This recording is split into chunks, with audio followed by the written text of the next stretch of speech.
Good morning, church, and welcome to the musing for the 1st of August. Today, let's start with a little history. After the nation of Israel was established, it continued to have conflicts with its pagan neighbors, and periodically the Jews were conquered and killed or converted. Plus, the Jews themselves had a penchant for drifting into paganism. Things didn't always look good. But Scripture repeatedly reminds us that when things went bad, God always saved a remnant, a small group of people who stayed faithful. And He then used that small group to bring the nation back to Himself on more than one occasion.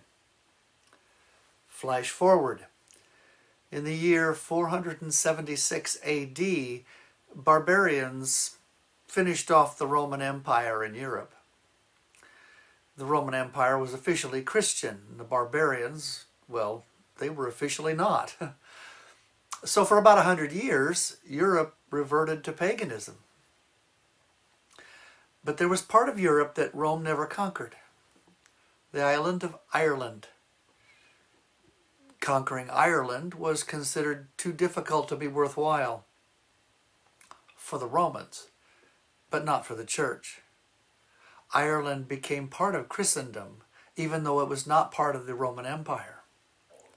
So when the empire collapsed, Ireland became an island of Christian faith off the coast of a pagan continent. And things didn't look good.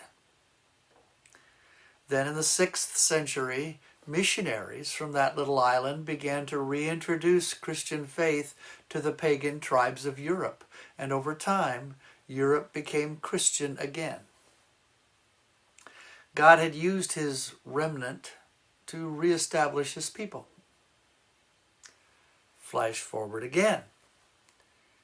You and I are living in what has been called a post-Christian world.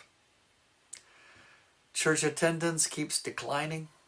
The percentage of people in our culture who describe themselves as Christian keeps going down.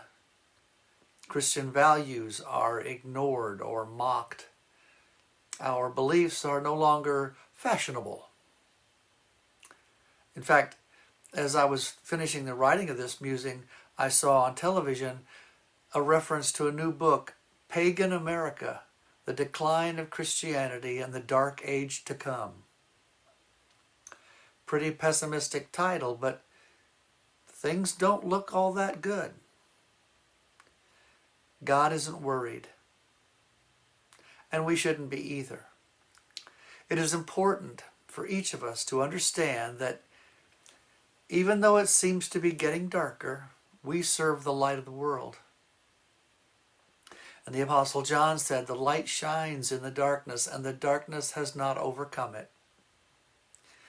Friends, we may be entering a rough time as a church and as individual believers, but it will pass.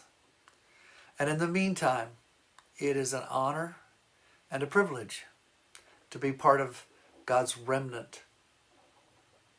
Friends, we know how this story ends, and it ends in glorious victory. So, trust God, stay faithful, don't be afraid, and God bless you. God bless you all.